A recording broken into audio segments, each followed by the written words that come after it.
Okay. I might be getting rugged on my PC, so I may swap over and speak from Juno today.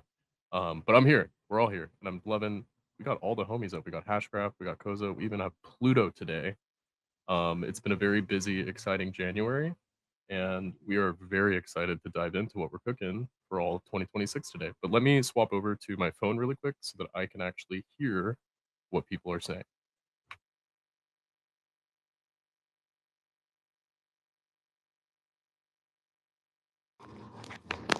Can everybody hear me? Hey, it's even better. Wow, sound quality is awesome. Nice. Badass. Yeah. Awesome. So I think the roadmap's a pretty big part of today. And it's going to take some time, and it might be a longer hub because we're just excited to finally talk about a lot of these things. The team at Orbit has been sitting on all this stuff for probably 4 to 5 months, and now we can finally talk about it, and that's really exciting. So first up in the scene, I think, is the McLaren partnership with Hedera. Pretty good exposure. Yeah. F1 racing, I believe, is one of the most watched sports here in the West. I think it's fantastic. It also positions pretty nicely with HederaCon this year. During F1 week, I think that's a pretty banger 1-2 punch that's happening. Yeah, no, that's absolutely awesome. I don't know if you guys joined did you join the Discord server that they got? No, I'm joining it today though. I Yeah, saw. I yeah, think check it out. Cosmodeus made a post kind of telling people to hop in the Discord, so I'm probably going to hop in later today. Yeah, no, it's awesome. Already, just having great retail awareness on there is really absolutely goated. It's super cool. I think Tata made a post around what they post. Let me find it. Yeah, so McLaren Racing is focused on how they can use and integrate the Dara tech beyond collectibles program. So watch this space. That's really cool, man. That's awesome because again, enterprise level, and look how close we are. Already. Just being able to have a conversation and being here, just bring awareness again as to what we have to offer. That's awesome. And I think they have yet to join the HashPack server, but I think they joined the Dead Pixels earlier this morning. So yeah, big shout out to them. I'm really happy about that. That's awesome. Yeah, and I really like what you said about retail awareness too. I think last cycle, specifically the last NFT cycle in 2019, 2020, we had a lot of big Web2 brands dip their feet into Web3. Like we saw Nike partner with, God, I'm forgetting the NFT collection. Koza, you might remember, but Yeah, Artifact. yeah, Artifact. The cool thing I think that we're finally seeing is that the trial and error for Web 2 stepping into Web 3 has kind of already happened. So the fact that McLaren has a Discord spun up, the fact that they're interfacing with popular brands and goats here on the network, it just kind of shows that the framework for these companies to step in and get their feet wet here, it's already been done. And you can, not interface with retail, but it immediately translates really well when they do. And I think we're all kind of experiencing that in real time with McLaren right now. hmm Yeah, I agree. Absolutely agree. And it's fun because again, the players who are here right now, all industry leaders inside the eco is it's like we're arriving at we're mature enough, if I can call it that way. It's just fun because we have something to showcase. That hey, we've been powerhouses for a while, so we can go shoulder to shoulder with these guys now. Just like with great value proposition, say, yo, we got a great app called HashPack. Hey, we got outstanding trading stuff, called Orbit. Hey, we got great collectibles also on the ecosystem called Dead Pixels and so on. So it feels great to see those players coming in, and again for awareness, that's awesome, man. That's really really great. Yeah. And just to kind of backtrack, them stepping into our turf, there was in the past, they were kind of trying to add Web3 to their own product, and it really seems like this time they're trying to meld into our domains. You didn't see Nike going to spin up a Web3 Discord back in the day. Um, and I think that just goes to show that they understand, and this is something that any big brand, large marketing firms are usually kind of involved in, and they really have the right idea when it comes to understanding the power of community here on Web3 and what it's capable of. It's not just on a platform or protocol level, but even you know just being able to kind of step into even just like this morning, stepping into dead pixels and integrating themselves with the existing versus trying to reinvent the wheel.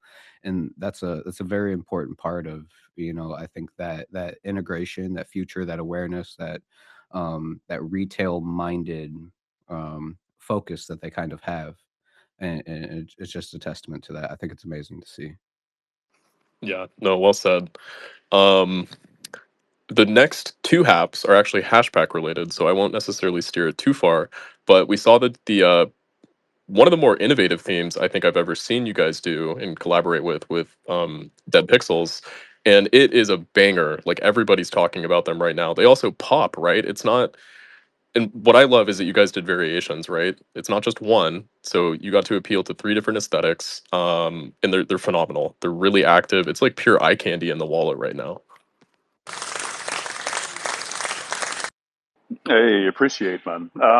Yeah, joint collabs like that, just is a clear reminder that, I think we posted that combat out this week, is that to have culture with an app, like collaborations like that, is absolutely paramount. It just makes sense because aesthetics is so important, especially when you have great components inside the app like that. It's great for UX, great for UI, but also it's fun to have relatability directly in app, and that strikes true, and especially for three teams. Big shout out to Pluto, big shout out also to the DPGC and my colleague also Jacob, who's a chief of products. It just makes sense. It sticks, it slaps, it's effective, and it's just good. It's fun to see the little ghost. When it loads, it's just it's awesome, man. I just love it. Even from the inside, I can tell.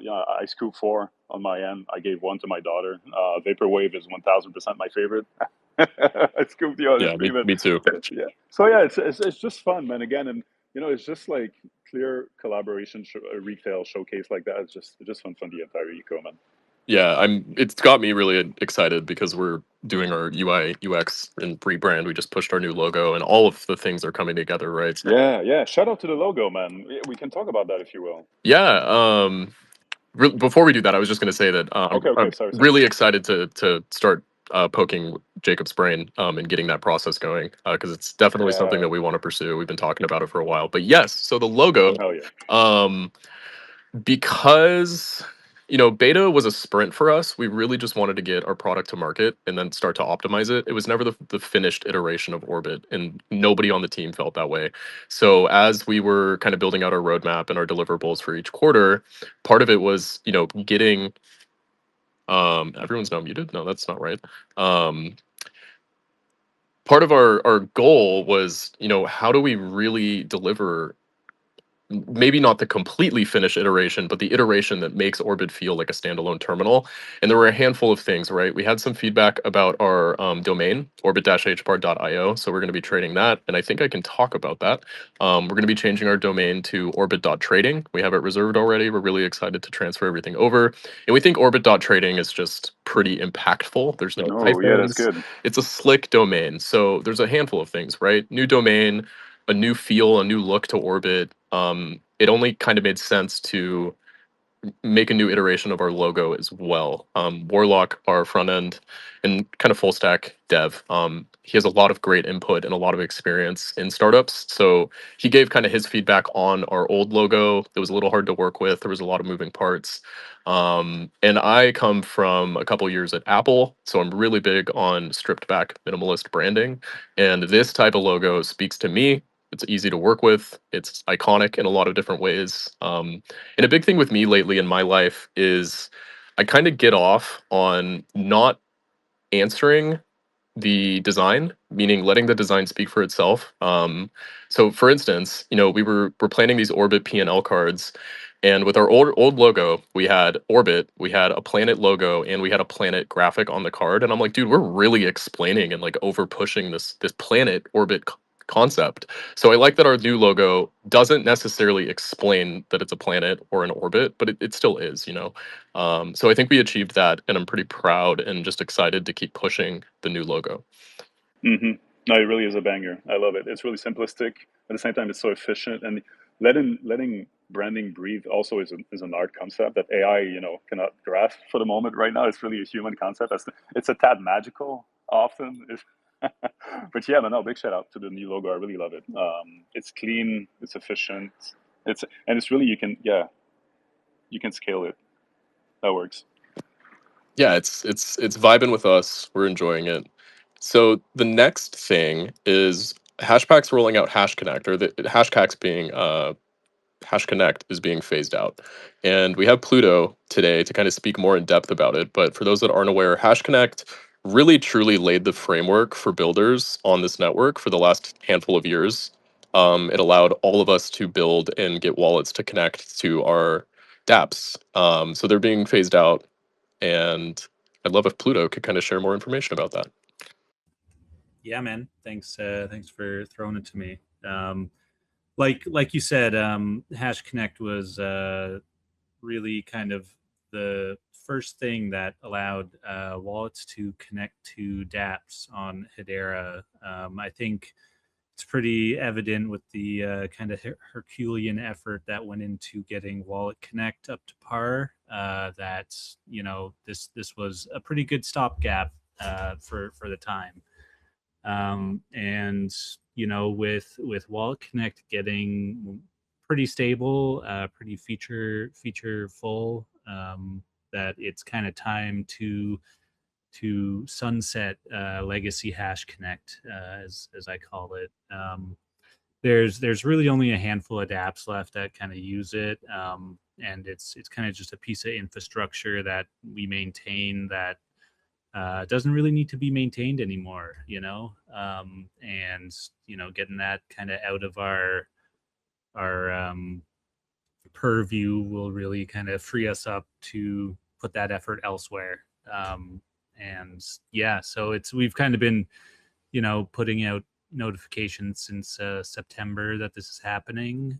We rolled out in the last update kind of a big red warning label in any legacy Hash Connect pop-up. So when you try and connect to a dApp using it still, it's like, hey, this is going to stop working soon. Like the dev needs to do something. So yeah, hopefully we'll get that out of there soon. And hopefully all these dApps can update. Or else there'll be some unhappy people, but got to do it at some time. So yeah. Yeah, thank you. And you're totally right. I mean, things change. It's on builders and it's on teams to keep up with the times. And yeah, I really can't stress enough like how much Hash Connect really allowed this network to build at a retail level. You guys were the forefathers, honestly. So thank you for your service. That's a funny way to put it, but yes, you're welcome. All right, so before we dive into the roadmap, we've got Hashgraph online here, and that might be Cantor codes. How is Friday going? Ooh, you might be multitasking. That's totally okay. Yeah, he'll be back. He'll be back. That's totally gravy. Hey, Hey. yeah, Hey, Friday's going great. Yeah, sorry, as Phil mentioned, I try to come on these spaces when I can just to support the ecosystem. But usually I'll be multitasking and doing some other stuff. It'd be really cool if we had Genfinity up here as well, because then we can have the 3 new Hedera community partners up on this space. Hoping everyone is having a great day. no, I'd love to hear that. That's also a really good point. I'm going to reach out to Genfinity after this space and pitch it to them and say if they ever have availability, they're more than welcome to come hang. I think that's great visibility for builders in the space. So thank you. Okay, so the roadmap. I'm going to go in order because it's going to kind of, the first thing that I think a lot of our community immediately points out and sees is that TGE is not on this roadmap. That doesn't mean it's not happening. It's just that TGE is contained within part of this roadmap. We in our Discord we have a channel open that's called Road to TGE, and the road is filled with milestones that we identified as a team that we need to deliver before the token even makes sense. It doesn't make sense to drop the token if the app itself can't be marketed. And when I say can't be marketed, I mean we've had influencers and various presences tell us straight up, hey, the app needs to get a little bit further along. We all knew that internally, but Weston wanted to at least start the conversation months back. So TGE is happening. And I can tell you right now, through the Road to TGE channel in our Discord, that a lot of those milestones are contained within Q1. I would say 80% of them are. The rest are early Q2. And to follow that up as well, part of like specifically cashback and rewards, that directly plays into the Orbit token. So we can't deliver that until we deliver the token. So I know that TGE is not in there, but we're doing our best to not give dates specifically so that we don't run into situations where something out of our hands happens, it gets pushed back, and then we miss the date, and then it's bad optics, and the optics can be completely prevented by not giving the date. So I just wanted to touch base on that. But the Orbit 2.0 UI UX update, I kind of touched about it earlier in the hub already, but at an overview level, it's a new domain, it's a new look and feel, it's significantly closer to what a terminal should operate like and look like, feel like. There's a handful of UI changes that we're making to better achieve that vision. Cashback and rewards is part of our dream and a part of our ecosystem that we're building with Orbit. It's part of the gamified push that we're trying to deliver in DeFi. Um, I think I can talk a little bit about the specifics of cashback and rewards. So every time a user trades, they're going to be getting some cashback. And rather than send users supply from the treasury, what we're actually going to be doing is taking a percentage of the revenue that we would collect from that 1% fee. And we're actually going to use that to market buy the token and then use that as a claimable or an automatic reward to the user. So that's pretty juicy, not just in TPS, but in terms of like buy pressure and activity on the token. I think a protocol market buying their own token is pretty sweet stuff. My big thing is that it prevents dilution because we're not just sending it directly from the treasury or from the total supply. We're actually buying what's released, and that directly helps the health of the token. Part of the rewards kind of plays into that for sure, like referral rewards, et cetera, and also point rewards. So the way that I'm kind of digesting cashback in Orbit versus points is I think it's safe to assume that points are going to be largely cosmetic unlockables throughout Orbit, maybe different themes, different colors, um, possibly branded themes as well. But in my head, the points system should directly affect the UI and maybe the user experience, but I don't think we want to gate too much of how the app runs behind needing to trade and stack up points. I think it's largely going to be cosmetic. And then cashback, that is going to be the Orbit token. So that's going to have monetary value, but that's kind of the big divide that I'm placing is points are cosmetic, cashback's clearly going to be monetary. So, you know, we had someone kind of go and ram our leaderboard by wash trading, and they reached out to me and I was like, and they said like, hey, by the way, the leaderboard is totally gameable. And we're like, yeah, we know. After this kind of initial airdrop that we're doing for TGE based on trading activity that you do and the farming the airdrop that you can do right now, the leaderboard really won't have a monetary value. It's really just meant to be kind of like a flex channel or a flex place on the app so that you can see like top traders, top wallets, stuff like that, where you fall into the global kind of scale of traders on Hedera. But the leaderboard itself is not going to be something that is a problem if it's gained because you're not gaining anything from gaming it. Um, so that's kind of what's contained in Q1. It's a big overhaul. We are all cramming. It's crunch time, big time. Like I'm working until 1 in the morning most nights, trying to sync up with the team multiple times a week. I'm working on the weekends. There's a lot to do, and it's really exciting. I'm not defeated. I'm not jaded. I'm not even burnt out. Like this is the fun stuff, and it's getting me to use parts of my brain that I don't get to use often. So we're all really invigorated and just excited to finally be able to talk about this stuff and work towards it. Right. So if anyone has questions about Q1, feel free to come chat about it. I know Cube's in here. He's usually pretty inquisitive. Come on the stage, Cube, if you will.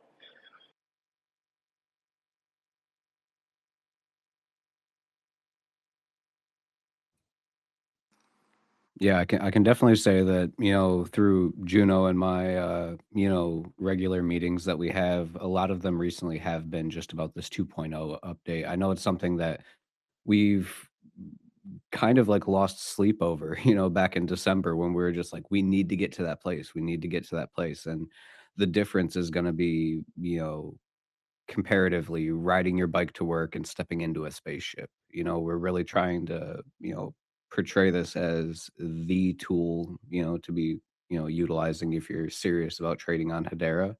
But beyond that, and I think this will kind of tie into some, later points here on the roadmap, but just what Orbit is, truly capable of, when it comes to things like cross-chain interaction and just making sure that we're covering all of our bases. It's really exciting stuff, and I honestly can't wait, to be able to launch this. And Wow.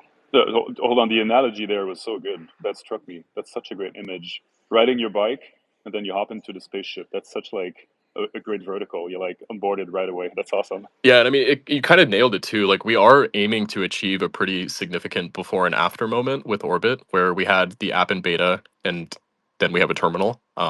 It's going to be not jarring, right? Like, the nice thing is that a lot of our UX and our flow is already in place. It's just positioning and kind of revisualizing what a terminal should operate and look like. Um, and we have a really good framework for that because of the people that came before us on other networks. So I'm pretty excited about that. I'm going to be honest. That's kind of been the big thing in my position with Orbit, is just knowing that the app is not visually there yet. But now we're finally at a point with the new year and all of this where we get to fix that. So I'm really excited. It's going to make me, in just the app itself, be able to stand on its own a lot more.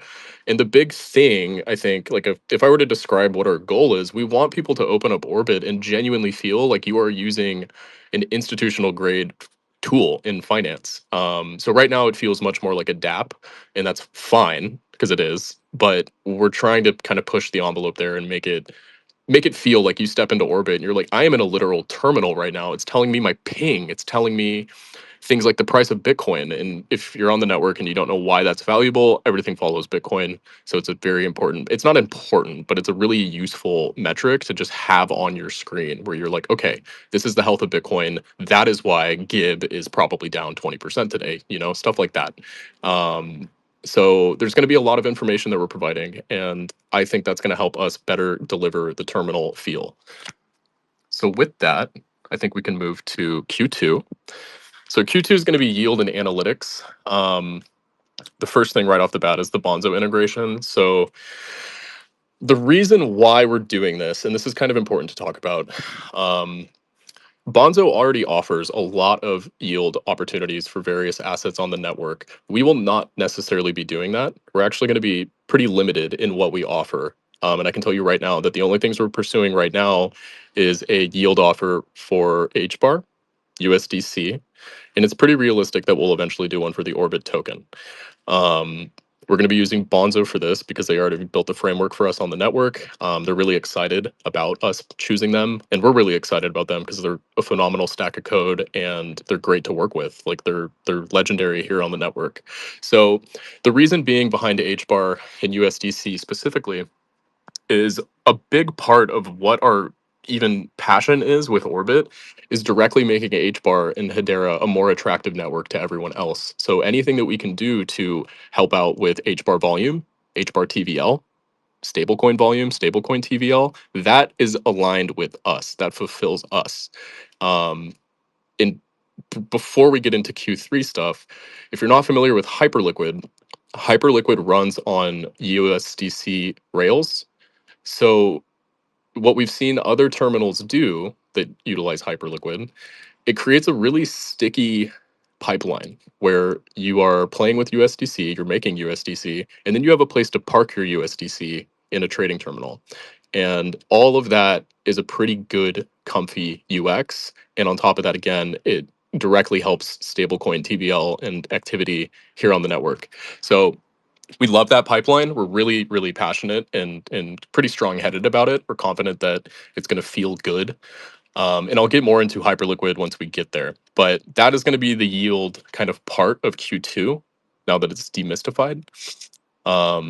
And the reason being too is, if you want to go get yield on a different asset, Bonzo exists. We're not trying to replace Bonzo. That's not really what we're doing. We're taking part of Bonzo's infrastructure that fits our scope and fits our ecosystem and makes our ecosystem more robust. So I know we're going to get some people that obviously want us to offer more assets in the yield, but it's really not. That's already delivered elsewhere. And we're not looking to take that away from Bonzo. Also, we're not taking anything away from Bonzo because the framework's going to still be using the Bonzo contracts, very similar to how we build with Orbit. Anytime we leverage a partner on the ecosystem, our traffic routes through their infrastructure. So we're not taking volume or fees away from these companies. We are just bringing them users, truly. After that, we've got enhanced portfolio P&L features and in-house charting. So enhanced portfolio, if you're not aware, we don't really have actually a portfolio section in Orbit yet, but that is something that I'm really passionate about. It makes total sense to have a portfolio in a way to track your performance within Orbit. Like obviously that's kind of a no-brainer. We just weren't able to push that in the beta version of Orbit. So we're going to be tackling that in Q2 of this year. P&L features that plays into things like P&L cards. So if you make a trade, you'll be able to go into your account history, generate a P&L card that you can share on socials. Also P&L performance tracking within the portfolio tab. You'll be able to track your performance on your trades. And that's going to be, even when we deliver it, I can almost guarantee you that me and Warlock are going to add to that over time and try and optimize the portfolio section of Orbit to be state of the art, to be really innovative and helpful. Because the cool thing about Orbit is, you can use it as an explorer to find tokens on the network. But the cool thing is if you deliver a good enough portfolio section, people can also just want to use Orbit for its portfolio tracking. So there are different facets of Orbit that we really want to hit strong because it gives people different reasons to even participate in Orbit. And the last thing is in-house charting. So in-house charting essentially lets us bring trade data and host it ourselves. And because we are hosting it ourselves, it lets us create more personable charts. So for instance, if you were setting a limit order and you're dragging the slider, being able to display a line on the chart itself that adjusts as you move the slider so that you can see where your limit target is being placed visually. That's just one example. Further examples that we've seen are, let's say we had calls or influencers on the network and we have already identified what their wallet addresses are. There's nothing stopping us from basically putting their PFP or something on the chart that everybody sees and say, hey, this call, this influencer bought at this point on the chart. Ooh, this is good. Yeah, in-house charting really lets us do a lot with the chart itself. That's going to be a pretty big overhaul, but it completely fits the Orbit scope. And I think it just, any type of visual data that we can deliver that lets users better understand what they're buying into is really important. Like that helps users trade more efficiently.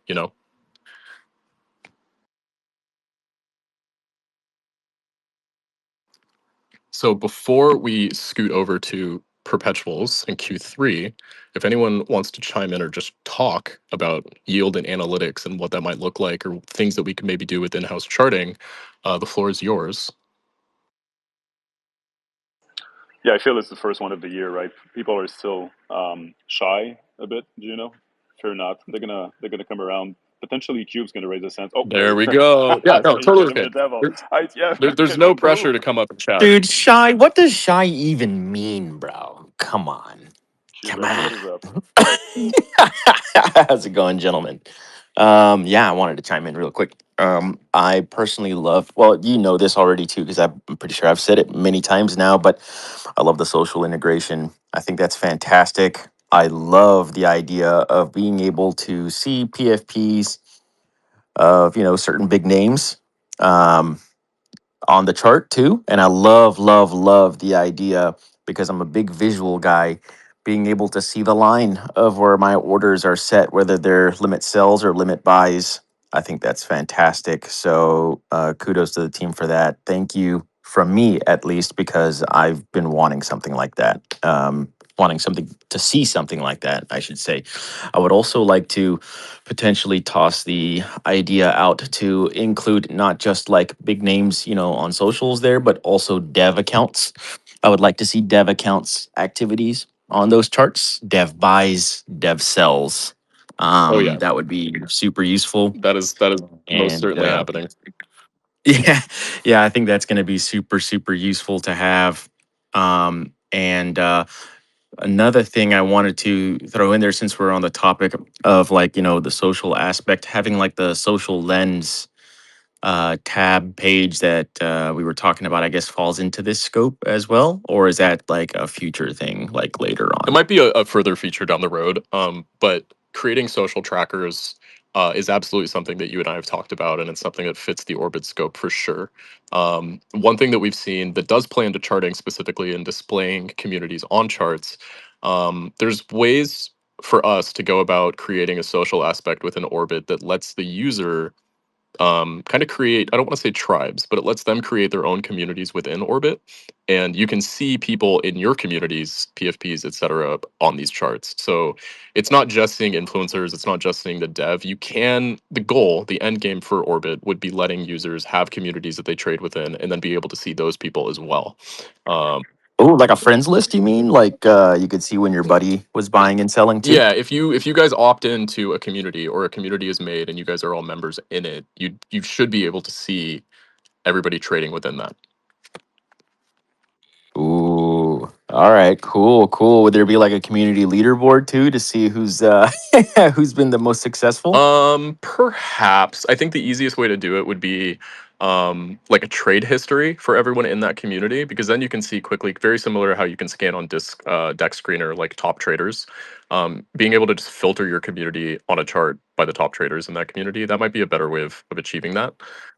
Just saying it could be fun, competition's always fun, Yeah, right? for So sure. like you could have like a leaderboard of like, who's got the most realized gains and who's got the most unrealized gains or realized loss, all that fun Yeah, it stuff. would be like an unofficial leaderboard, right? Because if you filter top traders, it gives you that information without it being an explicit leaderboard. But we'll see. We'll see. I right off the bat, I think having multiple leaderboards in the app might get a little crazy. Might be confusing for certain people. That's fair. That's fair. Touche. So Q3, perpetuals and futures. This is a big one. And it warrants like a really strong conversation around it. So our idea for bringing perpetuals to the network, which is options trading, there's two trains of thought. A handful of people on the network could say that, well, why aren't you building perpetuals for native assets? And I can tell you right now that as a team with limited scope, and when our main goal at Orbit is to make the network as a whole more attractive, because we're a limited scope with limited resources, it's less attractive to other people to say, oh, okay, I can trade HBAR or GIB with 2x leverage, which is pretty weak. That's not a very attractive option. Versus, oh, I can trade the largest L1 tokens and assets in crypto with up to 50x leverage through Hyperliquid's framework. One is inherently more opportunistic and attractive. Hyperliquid, if you're not aware, is the most popular perpetuals market in crypto right now with the best offerings, the biggest offerings. So we made the decision that initially it makes more sense to go for something that is more attractive when our main goal at Orbit is to make the network more attractive. It's a really strong platform. It's phenomenal. And we feel really good about that in terms of like what's going to entice people more to play with their H bar.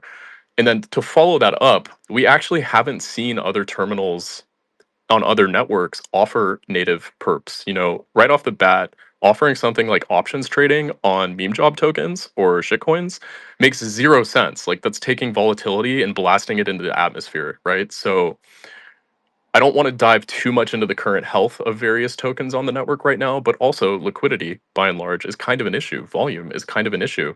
So it didn't make sense for us to just build this native pipeline for perpetuals using native assets. Now, I will say, if and when the network turns a new leaf or we're seeing this become a thing, there's nothing stopping us from wanting to do that, building out native perps. But in terms of what people are actually using options trading for, you need big assets, you need deep liquidity, and you need big volume. And that's kind of the best thing about Hyperliquid is that they've already done that quality control, and they're offering you again up to 50x leverage. Like it doesn't really get better than that. And I know as a small team, there's no way for us to even offer 50x leverage. There just wouldn't be. So being able to utilize and build out a pipeline to play with Hyperliquid and allow HBAR to trade option futures with their HBAR or use their HBAR to access perpetual markets, we're feeling pretty good about that. But I wanted to have kind of like a deep dive into the decision behind Hyperliquid over native perps. The quick TLDR is just that native perps doesn't actually make sense quite yet, and the offerings that we'd be able to offer wouldn't actually be that attractive.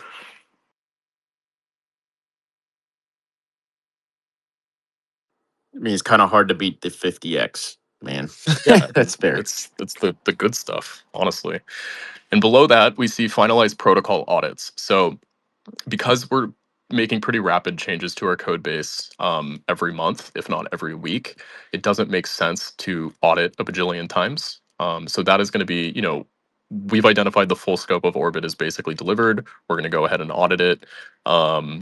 We don't have wallet audits here, but we're going to be doing a wallet audit well earlier into the year, I believe.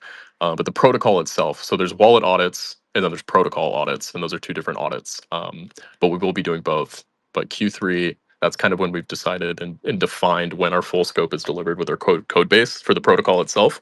And that's when we're going to be getting a big audit. I want to say we're using Hellborn.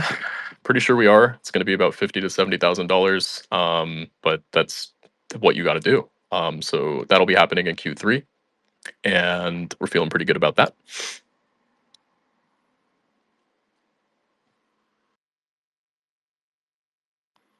And moving on to Q4, additional markets. So additional markets at its core are things like SilkSuite, Volsfi, any new launchpad that might come up. There's been rumors and inklings of potentially a Gib launchpad at some point. I have no idea if that's happening, but That'd be crazy. additional markets is essentially just the mission statement that we will be integrating any and all platforms that allow users to trade or swap.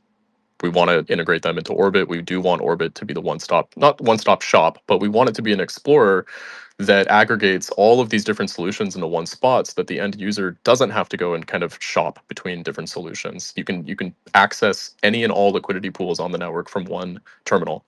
That being said, if we reach a point at any point in this roadmap where we have breathing room, we're not just going to wait for Q4 to go and integrate something like SilkSuite, right? We've already talked with the SilkSuite team.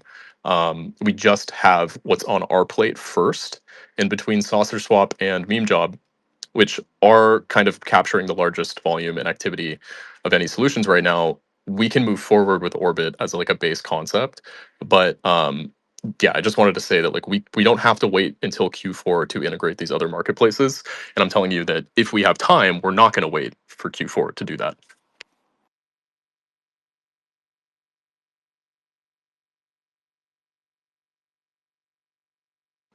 But that is kind of the deep dive into the roadmap.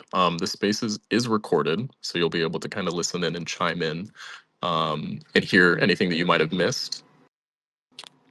We're really, truly excited. Like a lot of this stuff we've been sitting on for way too long, and it feels good to actually be able to talk about this and have actual conversations about the decisions and the thinking behind why we're doing what we're doing.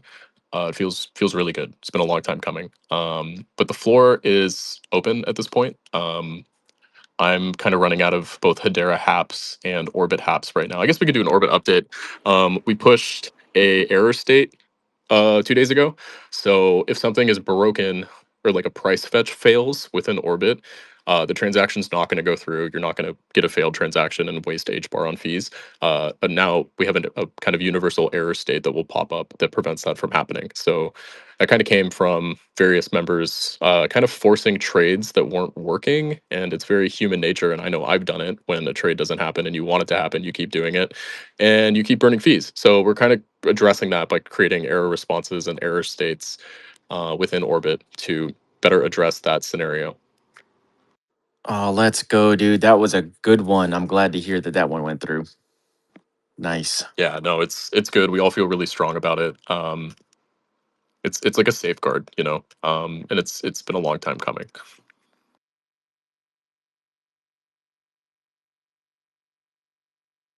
And that was What else are we working on? We haven't pushed anything That's a lot. past that. Yeah, that's already a lot. Yeah. Our backend chopper or JBuilds, he's working on ERC wrapping. Oh, and I guess sorry. Back to Q1, Orbit 2.0 UI UX update. Squid router bridging into app from other networks. That is part of the UI UX update. So he's been working on that. We've been waiting for Squid router to push a couple more optimizations and go quote unquote live. They're live right now, but it's pretty limited in terms of the assets they're supporting, and we need them to support USDC so we can finish the pipeline to Hyperliquid. The nice thing about the way that Orbit kind of develops is our backend and front end can largely tackle different things at the same time. So JBuilds has been way ahead of schedule since probably October. So he's done a lot of kind of groundwork and legwork on this Hyperliquid pipeline. Um, the cool thing is we're not necessarily adhered to this roadmap, meaning if we're at a place where we can push something early ahead of schedule, there's nothing stopping us from doing that. So if we reach a point where the front end and the back end line up with being able to deliver something at the same time, we can push something like the Hyperliquid pipeline live ahead of Q3, and that applies to anything on the roadmap. We're not forced to stick to this. There's no one telling us, "Hey, you have to do this because you said it's in Q3." It's just a matter of kind of meeting our deliverables that we've set for ourselves and keeping it all organized and logical. Really, I think that's the beauty of it. And yeah, big shout out JBuilds, absolute legend that we have here at Orbit. Just big braining the future of the network day by day. It's really amazing to see and be a part of.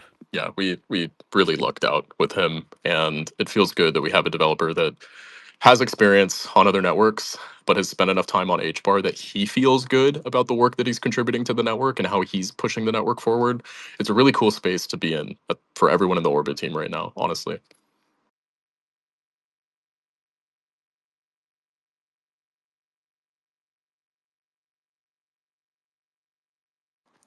Okay.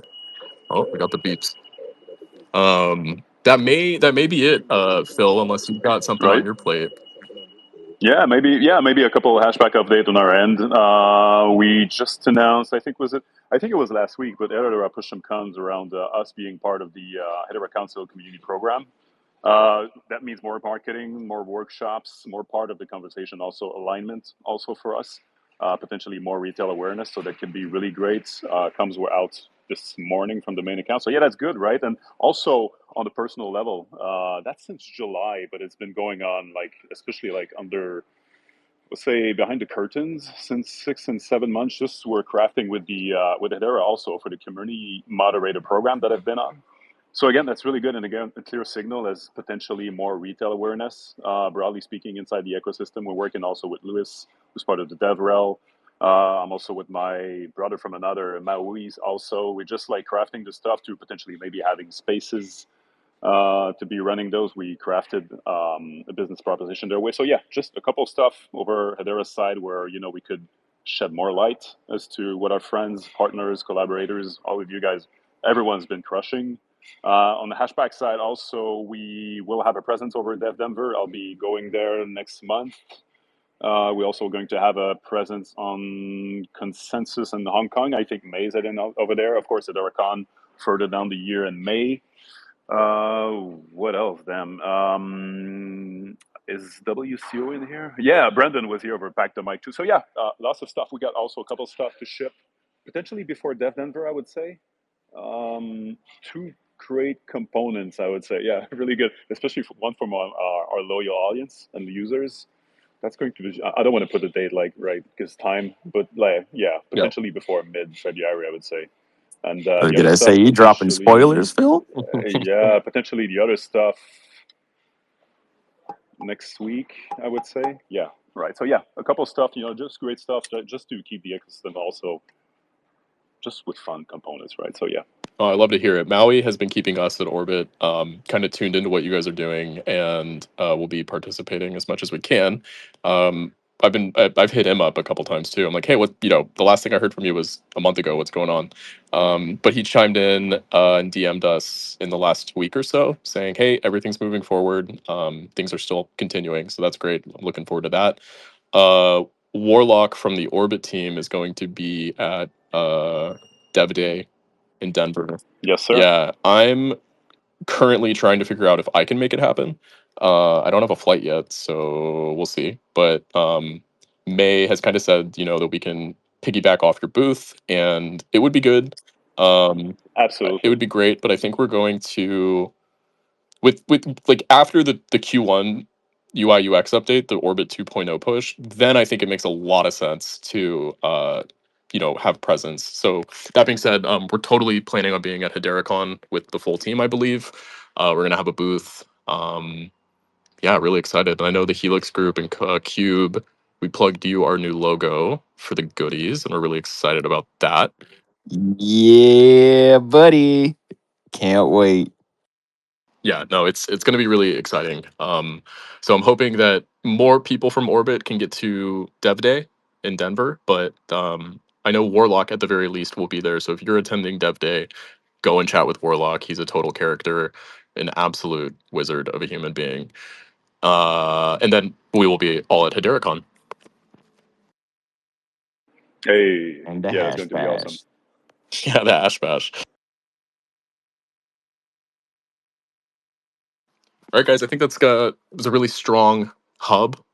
Thank you for kind of putting up with our absence in the first chunk of January. I know that it was late. The fact that our first hub back for the new year was on the 23rd. We just needed to kind of get a lot of things announced and pushed before it really made sense. A couple of our engineers were gone for the first 2 weeks of January. They took a kind of like a delayed holiday break. So we just didn't have a lot to share. That's where the kind of absence came from. But we're back every Friday at 10:30 a.m. PST, 1:30 p.m. EST. The hub is back, so we're really excited about it. It's going to be a monumentally busy year for everyone on the team, and we're excited for the busyness. Truly, Yay, the hub is back. Awesome. Always a great spot in my week, man. Appreciate you. yeah, I appreciate you too, man. All right, everybody, have a good Friday. Go forth, spread love, spread peace, make money, all the things. Maybe touch grass. Maybe touch grass. Hey, have a good weekend. Cheers. All right. Take care.